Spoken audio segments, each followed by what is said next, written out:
ദിവസം ആൺകുട്ടി ഒരു വ്യാജ അഡ്മിഷൻ ലെറ്റർ ഉണ്ടാക്കി കോളേജിൽ പ്രവേശനം നേടാമെന്ന് കണ്ടെത്തി. യഥാർത്ഥ കത്തിന് സമാനമായ ഒരു വ്യാജ കത്ത് അവനുണ്ടാക്കി. അവൻ ആ കത്ത് തന്റെ അച്ഛനെ കാണിച്ചുകൊണ്ട് പറഞ്ഞു, എനിക്ക് കോളേജിൽ അഡ്മിഷൻ കിട്ടി. പിന്നീട് അവൻ തന്റെ സുഹൃത്തിന്റെ അടുത്തേക്ക് പോയി അവനിൽ നിന്ന് ഒരു വ്യാജ വെബ്സൈറ്റ് ഉണ്ടാക്കി. ഇതുമാത്രമല്ല, അവൻ തന്നെ ഒരു ജോയിനിംഗ് ലെറ്റർ തയ്യാറാക്കി സ്വന്തം വീടിന്റെ മെയിൽ ബോക്സിലിട്ടു. അച്ഛൻ കത്തെടുത്തു പറഞ്ഞു, നിന്റെ പേരിൽ ഒരു കത്ത് വന്നിട്ടുണ്ട്. കത്ത് തുറന്നയുടൻ ആൺകുട്ടി ചിരിച്ചുകൊണ്ട് പറഞ്ഞു, കണ്ടോ, എനിക്ക് അഡ്മിഷൻ കിട്ടി. അമ്മ അവനെ സന്തോഷത്തോടെ കെട്ടിപ്പിടിച്ചു. പക്ഷേ അച്ഛൻ ഇപ്പോഴും എന്തോ ഒരു പന്തികേട് തോന്നി. അടുത്ത ദിവസം രാവിലെ അച്ഛൻ പറഞ്ഞു, കോളേജ് വെബ്സൈറ്റ് അല്പം വിചിത്രമായി തോന്നുന്നു. എന്നിരുന്നാലും ഈ ഫീസ് ചെക്ക് എടുത്തോ, ഞാൻ നിന്നെ കോളേജിൽ കൊണ്ടുപോയാക്കാം. ഇത് കേട്ടപ്പോൾ ആൺകുട്ടിക്ക് പേടിയായി. ഇപ്പോൾ അവൻ വീണ്ടും തന്റെ സുഹൃത്തുക്കളുടെ അടുത്തേക്ക് പോയി പറഞ്ഞു, എന്തെങ്കിലും ചെയ്തേ പറ്റൂ.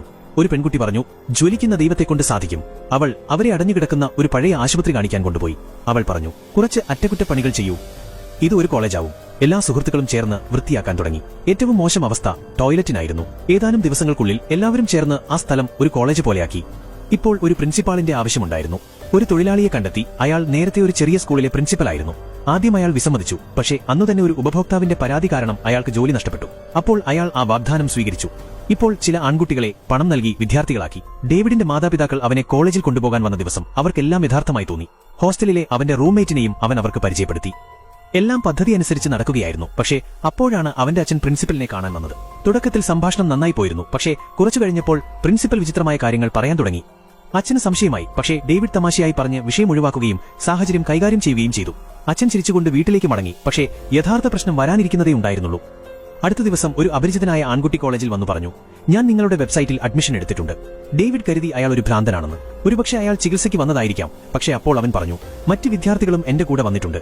ഡേവിഡ് പുറത്തേക്ക് പോയപ്പോൾ അവൻ അത്ഭുതപ്പെട്ടു. കോളേജിന് പുറത്ത് വിദ്യാർത്ഥികളുടെ ഒരു വലിയ കൂട്ടമുണ്ടായിരുന്നു. ഏറ്റവും ഞെട്ടിക്കുന്ന കാര്യം, എല്ലാവരും 5 വർഷത്തെ ഫീസ് നേരത്തെ തന്നെ അടച്ചിരുന്നു എന്നതാണ്.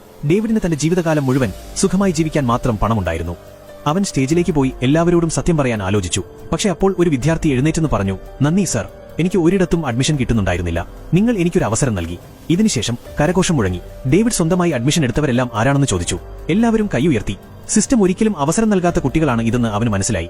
ഡേവിഡ് സ്റ്റേജിൽ വെച്ച് തന്നെ ഒരു പ്രചോദനാത്മക പ്രസംഗം നടത്തി. ഇത്രയും ദൂരം വരാൻ നിങ്ങൾക്ക് കഴിഞ്ഞെങ്കിൽ നിങ്ങൾക്ക് എവിടെയും എത്താൻ കഴിയും. നിങ്ങളുടെ ഉള്ളിൽ കഴിവുണ്ട്. നിങ്ങൾക്ക് ഒരു അവസരം മാത്രമാണ് വേണ്ടിയിരുന്നത്.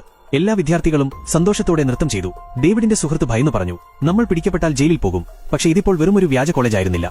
ലോകം തള്ളിക്കളഞ്ഞ ആ കുട്ടികളുടെ പ്രതീക്ഷയായി അത് മാറിയിരുന്നു. Subscribe and follow for more videos.